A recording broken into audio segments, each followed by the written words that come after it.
Desde o atentado à faca que sofreu em setembro do ano passado em Juiz de Fora, o então candidato, hoje presidente da República, Jair Bolsonaro, já passou por 3 delicadas cirurgias. No total foram cerca de 40 dias de internação. Só nesta última intervenção foram 7 horas de operação e no total 17 dias internado. Ainda aqui no hospital, prestes a receber alta, o presidente me recebe para uma entrevista. Obrigado por nos receber, presidente. Obrigado a você, Eduardo. Vamos começar falando sobre a sua saúde. Qual foi a parte mais difícil da recuperação dessa terceira e última cirurgia, presidente? Foi exatamente a recuperação.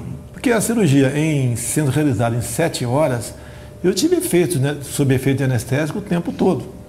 E foi muito invasiva. O doutor Antônio Luiz Macedo, que me operou, falou que não se lembra ter encontrado um intestino com mais aderência do que o meu. Então, um trabalho de arte por parte do Hospital Albert Einstein e do Dr. Macedo.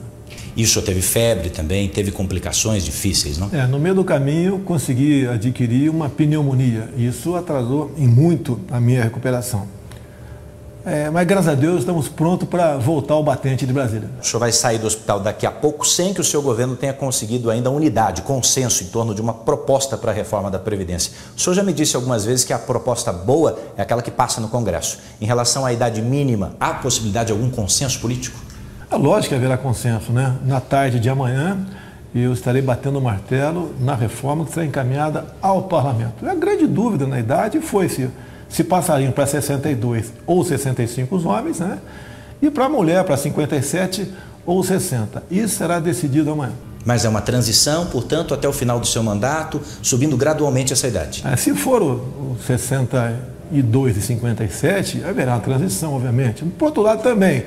Mas, por outro lado, seria até 2030, 2032 aproximadamente. Se dependesse do senhor, seria idade mínima de 57 para mulheres, 62 para homens? Eu já estaria adiantando e eu vou conversar com a equipe econômica amanhã. Eu gostaria de não fazer reforma nenhuma da Previdência, mas seremos obrigados a fazê-la, porque, caso contrário, o Brasil quebrará em 2022 ou 2023. O senhor também já disse que todo mundo precisa abrir mão de alguma coisa para essa reforma. E em relação aos militares, servidores públicos, bombeiros, policiais?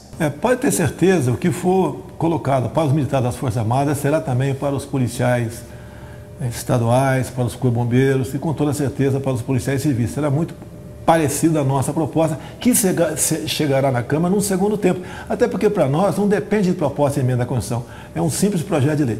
Bate o martelo amanhã? Amanhã está a data final. Vamos bater o martelo amanhã, sim, se Deus quiser.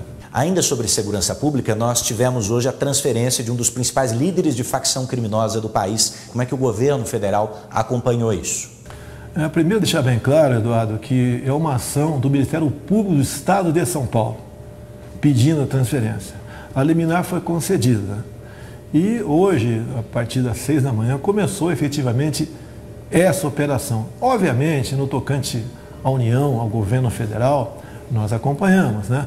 O ministro Sérgio Moro, que é o nosso, além de ministro da Justiça, é também o ministro da Segurança, tem tratado esse assunto de forma excepcional. Qual a necessidade dessa transferência, na sua opinião?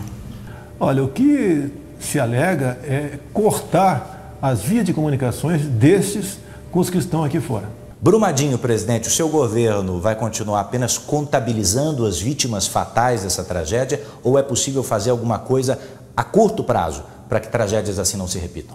Houve uma pronta resposta por parte do governo federal. No mesmo dia, tínhamos 3 ministros lá. No dia seguinte, nós fomos na região oferecendo todo o apoio ao governo do estado de Minas Gerais. O nosso ministro de Minas e Energia, o almirante Bento, já está tomando providência, juntamente com outros ministros, para que as mais de 1000 barragens que existem no Brasil possam realmente ter um plano seguro para que não haja mais esse tipo de desastre. As polícias federal e agora também a civil abriram inquérito para investigar uma suposta candidata laranja do seu partido, PSL, que teria recebido R$400 mil do fundo partidário, isso há 3 dias apenas da eleição. O senhor sabia disso? Bem, primeiramente, isso foi no final de setembro do ano passado. Eu estava em casa, em convalescença. Desde 6 de setembro, eu estou baixado no hospital. Mesmo que não tivesse, não tem como acompanhar tudo isso aí. Agora, já determinei à Polícia Federal que abra inquérito, investigue esse caso. E não foi apenas um caso de 400 mil, houve um outro caso de mais de 270 mil. Apesar de não ser o presidente do partido, o senhor é a principal liderança do PSL. Que recomendação o senhor dá ao partido nesse caso? Não, o partido, o pessoal tem que ter consciência, não são todos, né? É uma minoria do partido que está aí nesse tipo de operação que nós não podemos concordar com isso. Quer ver, Eduardo? O ano passado eu poderia ter gasto até 400 mil reais da minha verba de gabinete. Gastei menos de 200 mil. O ano retrasado a mesma coisa. Então, da minha parte, não tem problema nenhum. Agora, houve qualquer coisa errada, conforme o compromisso assumido com o Sérgio Moro, logo depois das minhas eleições, ele tem carta branca para apurar qualquer tipo de crime sobre corrupção e lavagem de dinheiro. Isso está no meio e o Sérgio Moro já tomou as providências, já determinou que a Polícia Federal investigasse esse caso. Mas e quanto ao fato de quem presidiu o partido durante o período eleitoral ser hoje um dos seus ministros? Se tiver envolvido, logicamente, e responsabilizado, lamentavelmente, o destino não pode ser outro a não ser voltar às suas origens. O senhor chegou a falar com o Bebiano a respeito disso? Em nenhum momento conversei com ele. Saiu em parte da imprensa que o senhor teria feito telefonemas de dentro do hospital a respeito desse assunto. Mentira, sabe por que é mentira? Porque eu determinei que a Polícia Federal investigasse. Eu poderia ter dado um telefonema para o Sérgio Moro, que eu sou chefe dele, mas jamais farei isso, muito pelo contrário.